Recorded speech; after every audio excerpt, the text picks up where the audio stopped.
Hello and welcome back to another episode of the Dave Ramsey Show's Managerial Economics Special Edition. My name is Andrew Mueller and I will be your host for today's show. Before we get started, I just want to give a shout out to all of our viewers tuning into today's show.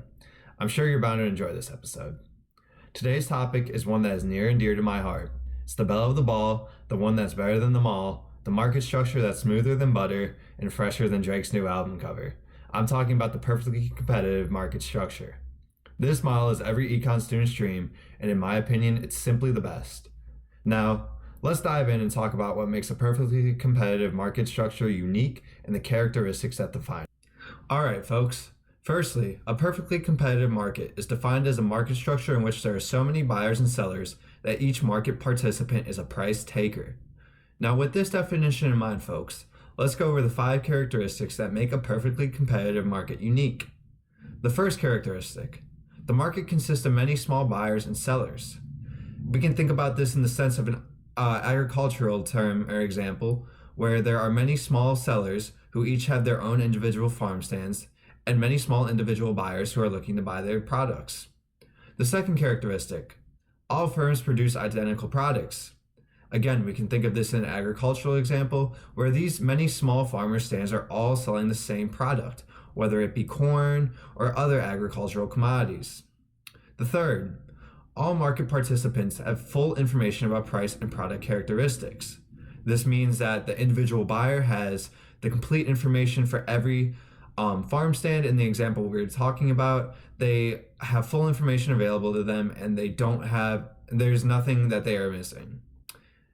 The fourth characteristic is that transaction costs are negligible, so this means that the firms do not have to factor these into their decision making.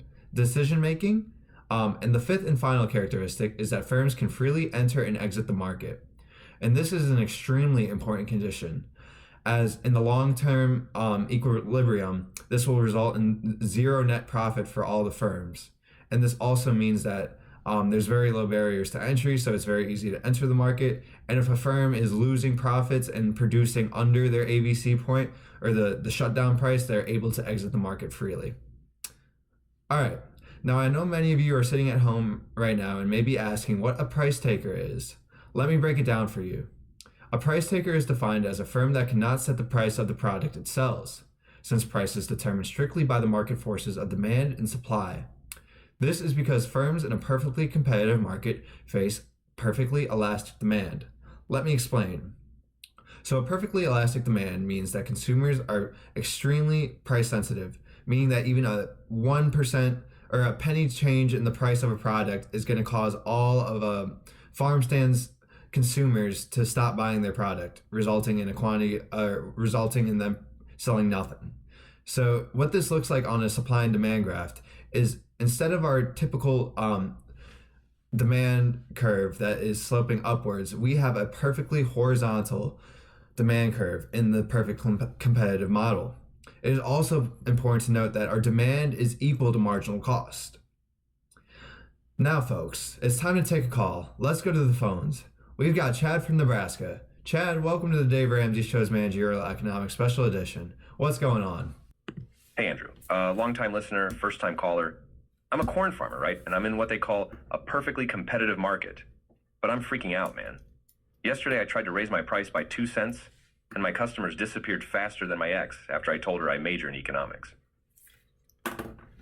Chad, buddy, you're in perfect competition. You can't raise your price at all. You're a price taker, not a price setter.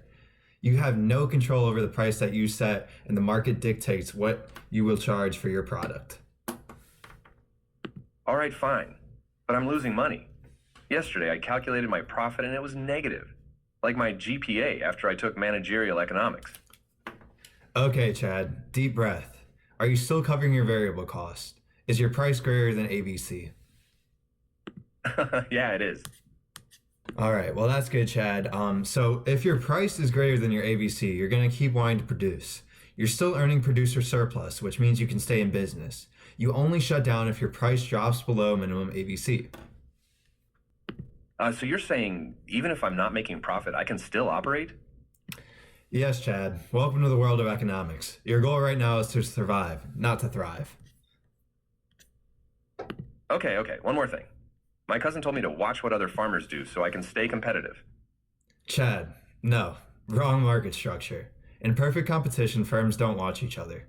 Nobody's spying on Farmer Greg next door to see how many corn cobs he's harvesting. You're a tiny part of a massive market. Worry about your own firm. All right, Andrew. I think I get it now. Marginal revenue is equal to marginal cost. Don't raise my price. Don't panic unless price drops below AVC. Exactly. You're going to be okay, Chad. Just remember the golden rule. Marginal revenue is equal to marginal cost, and don't forget that your price is also equal to your marginal cost.